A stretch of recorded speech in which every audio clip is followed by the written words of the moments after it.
I arrest everybody. We arrest murderers, rapists. I can go on and on. That's just another propaganda to get me to stop enforcing all the laws. That's Joe Arpaio, the former sheriff of Maricopa County, Arizona. And here he is shaking hands with President Trump. Arpaio was found guilty of criminal contempt for disobeying a court order to stop traffic patrols that were racially profiling Latinos. He was set to be sentenced on October 5th and faces up to 6 months in jail if convicted. But instead, President Trump pardoned him.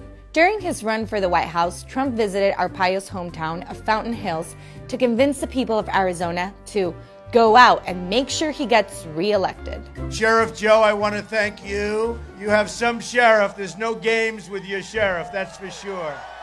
Here are a few things that you should know about the self-proclaimed toughest sheriff in America. Arpaio, now 85, became sheriff in 1993. His reign lasted 24 years until he was voted out of office in November 2016. He's notorious for setting up the prison overflow site known as Tent City. I already have a concentration camp. It's called Tent City. The not-so-luxurious desert facility housed up to 1,700 inmates who were forced to wear pink underwear. Grown men in stripes, wearing pink boxers, working on a chain, standing out in the public with everybody humiliating them.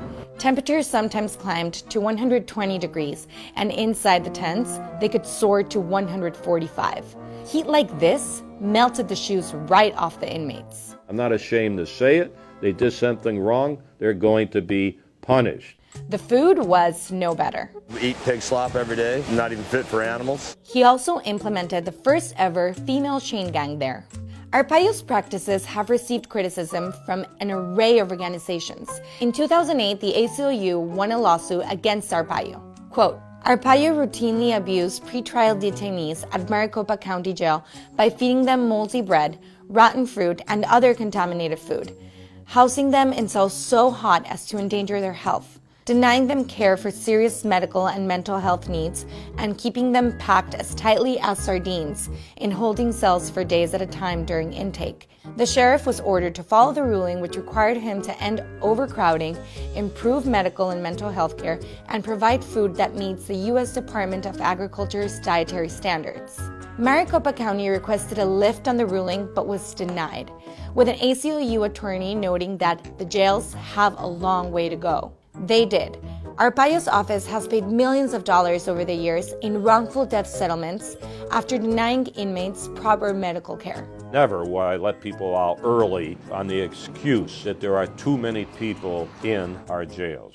But Arpaio's inmates weren't the only ones who suffered. The whole county paid for it. Arpaio and his buddy, former Maricopa County Attorney Andrew Thomas, filed lawsuits against county officials, judges, and lawyers over the course of 2 years. They lost every case, and it cost Maricopa County taxpayers almost $45 million. The more they complain, the higher my polls go. Additionally, under Arpaio's tenure, more than 400 sex crimes were not fully investigated, and in some cases, not investigated at all. Even though most suspects were known in the 32 reported child molestation cases, Arpaio's office failed to follow through.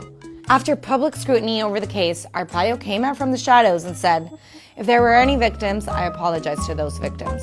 Arpaio's violations finally came to a head in 2017, when he was convicted of criminal contempt for knowingly violating a federal judge's 2011 court order to stop racially profiling Latinos. His conviction carried a possible maximum sentence of 6 months in jail, as well as a monetary fine. But Arpaio will not go to jail.